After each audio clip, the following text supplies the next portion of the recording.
Luego de toda una década de constantes cambios, determinación y la apuesta por pelear hasta el final, Manchester City luego de una década vuelve a ser campeona de la Women's Super League. Y es por ello que hoy en Fútbol Entertainment trataremos de explicar cómo el conjunto Citizen ha logrado la hazaña de convertirse en la mejor del fútbol inglés para la campaña 25-26 en la Women's Super League.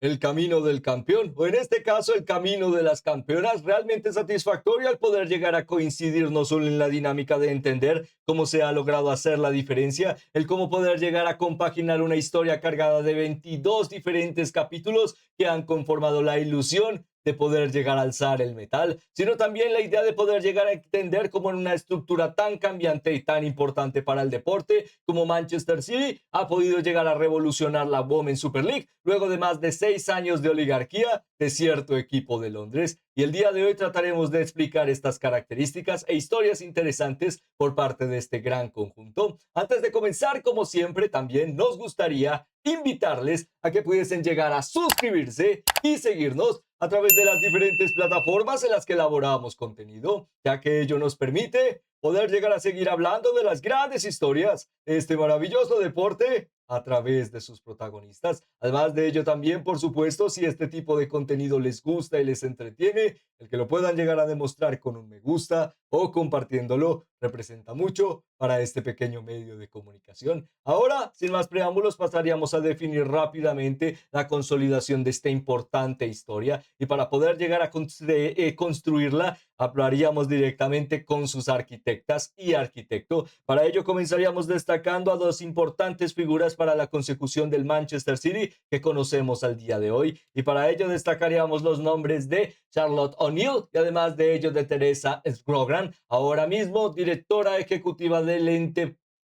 deportivo de Manchester City en su división femenina y además de ello su directora deportiva para poder llegar a entender un paso de primero, una figura que ha pasado por los roles de Manchester City de forma constante en la evolución de las divisiones inferiores y el cuerpo juvenil de Manchester City y poco a poco ha podido llegar a ganar renombre de cara a su vinculación con la entidad Citizen y de ahí al poder llegar a ascender, entender la estructura y además de ello el cómo puede llegar a potenciarla, encontramos a través de O'Neill el cambio significativo de Manchester City en los últimos años, apostar por el talento de la casa, pero también encontrar oportunidades de mercado que también representan la estructura de Manchester City, vender caro sus futbolistas canteranos o canteranas y con ello reforzar al fútbol inglés, pero mantener las arcas llenas en beneficio y también con el beneficio de reforzarse con las mejores o más prometedoras estrellas del planeta. Y para poder llegar a encontrar la segunda fase, destacaríamos también, por supuesto, a Therese Skrogran, con una fuerte relevancia, por supuesto, en el fútbol sueco, de donde es procedente, y una fuerte dinámica de cara a su jerarquía en su último club, el Steve Hogren. Encontraríamos no solo a una figura muy contrastada en el fútbol femenino sueco,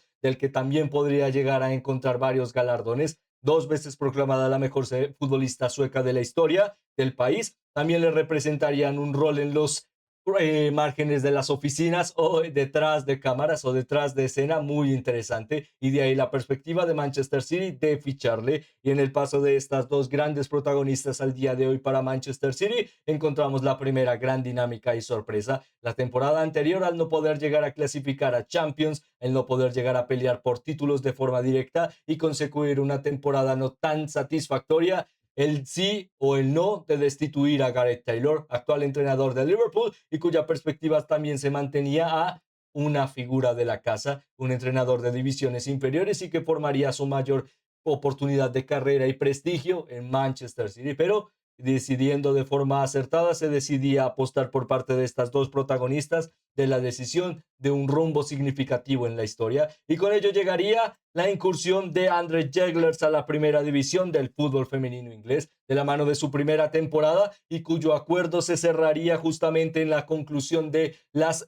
fase de la Eurocopa, ya que este era entrenador todavía de la selección de Dinamarca para la última Eurocopa que representó la consecución de las Leones ante la selección española, algo que, bueno, fue algo difícil de ver para la selección española, especialmente con un gran potencial para los españoles, pero especialmente representaba que la Women's Super League seguía manteniendo la dinámica de una liga cosmopolitan con una gran capacidad de atraer talento y además de ello a entrenadores de primer nivel. Y la perspectiva de ganar la Eurocopa también era relevancia para fomentar el talento o el valor de la casa. Y de ahí llegaba André Jegles para poder llegar a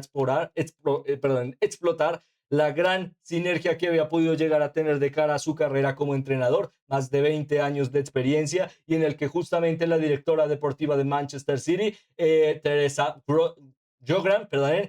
podría llegar allá a conocer su carrera y vería en él una oportunidad clara para un Manchester City que pudiera llegar a explotarse como un equipo sinérgico del que tal vez tácticamente pudiera llegar a formar la mayor cantidad de ideologías a la hora de ser un ente libre totalmente proclamado en poder llegar a exponer el talento de las futbolistas sin desmeritar o desbalancear el rol jerárquico de la ideología de juego, pero tampoco sobrepasarle. Básicamente la idea de que la ideología de juego potenciara a las futbolistas y al potenciar a las futbolistas una ideología de juego clara, que a través de sus cualidades se pudiese llegar a definir cuál era la mejor opción para Manchester City. La temporada anterior, el primer equipo con mayor retención de posesión de la temporada. Esta temporada, el cuarto, lo cual demuestra no solo un cambio muy significativo en la perspectiva de qué hacer con la pelota para Manchester City, sino la dinámica de que al ser un equipo más ofensivo, con más retención de los carriles, pero no en posesión, les pudo llegar a meritar también ser muy eficientes a la hora de pelear por el título. Pero ¿cómo se conformaría esta característica de pelear por el título? Clave, la perspectiva de que llegaba en un escenario que pocas veces había podido llegar a vincular una mejor oportunidad, y era un Chelsea aglomerado de cara a las exigencias, pero con una plantilla desbalanceada debido a las lesiones, la dinámica de no tener a un delantero centro en la plantilla de el 100% de sus facultades y la explotación de varias virtudes para encontrar soluciones. Un Arsenal con la misma temática, tener que sacrificarse el 100% del esfuerzo para ganar títulos, pero especialmente defender el título de la UEFA Women's Champions League y la perspectiva de que tendría que dejarlo de más atrás para poder llegar a sobresalir como las mejores de Europa. Ya conocemos lastimosamente cómo concluyó esa historia. Y de Manchester United, la perspectiva de un equipo joven, ambicioso, con una perspectiva de cara al margen monetario que sigue atrayendo a estrellas de primer nivel, como Jessica Park, exfutbolista de Manchester City, pero la dinámica de que sigue siendo un equipo muy inexperto y que la característica de cara a ver si podrán llegar a encontrar su potencial demostraba que tal vez para pelear por todo no estaban preparadas, y si querían llegar a evolucionar representaría avanzar, pero con duros sacrificios, y uno de ellos podría llegar a ser la Women's Super League. De ahí la dinámica se centra directamente en aprovechar el constante desbalanceo de cara a las dinámicas y exigencias que se le piden al Big Four al día de hoy en la Women's Super League. Big Four al ser estos tres equipos y Manchester City los de mayor capacidad económica, las de mejor rendimiento deportivo en la última década y la perspectiva de poder llegar a ambicionar a temporada tras temporada estar cerca de ganar el título de la Women's Super League. Tres de estos cuatro equipos ya lo han hecho en los últimos años, lo cual refiere consistencia, y Manchester United está ahí por la consecución de su cadena evolutiva natural que le representa hace poco ganar la FA Cup, establecerse en UEFA Champions League de forma increíble y la dinámica de sorprender. De ahí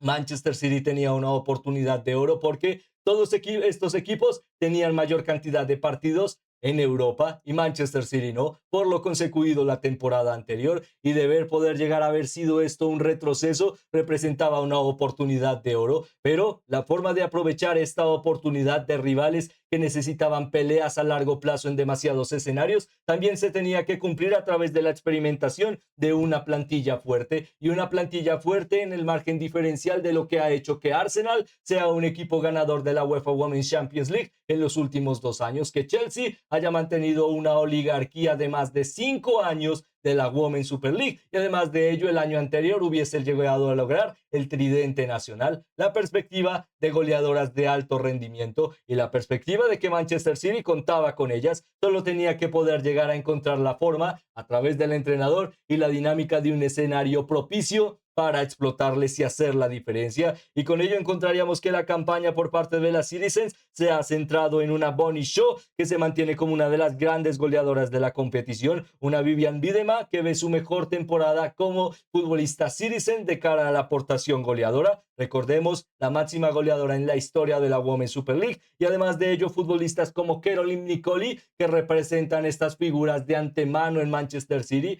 como las Lauren Hemp, las Aoba Fujino, las Yui Hasegawa, las Laura Binkindle, este tipo de futbolistas que desde atrás, desde la cohesión de su talento generacional, pueden llegar a aportar más goles, y con ello más de 30 goles entre las tres. Justamente Bonnie Shaw con 19 goles en la Women's Super League, una de sus mejores cifras de goleo, que ya le hizo ganar el título de la Asociación de Escritores del Fútbol Inglés como la mejor futbolista de la temporada. Una Vivian Miedema que se mantiene como una de las futbolistas en la historia con mayor cantidad de dobles dígitos en la historia de la Women's Super League temporada tras temporada y de forma consecutiva, algo realmente sorprendente para las últimas 3 campañas, y por supuesto referentes para el futuro de Manchester City, pero que aportan en el presente, las mencionadas Caroline con 9 tantos, las Aoba Fujino, las Kespin Kasparik como máximas asistidoras del equipo, y en general una cohesión que ha determinado un cambio significativo en la directiva, del rol del entrenador, la perspectiva de juego para explotar a este tipo de referentes y que pudiesen llegar a validar el enfrentar mejor a las mejores de la división, especialmente al Big Four, para tratar de superarles. Y ello también refutaba un cambio muy significativo para la perspectiva de Manchester City, ya que normalmente en los últimos años hemos visto una plantilla cargada de estrellas del primer nivel de la selección nacional, de las Lioness,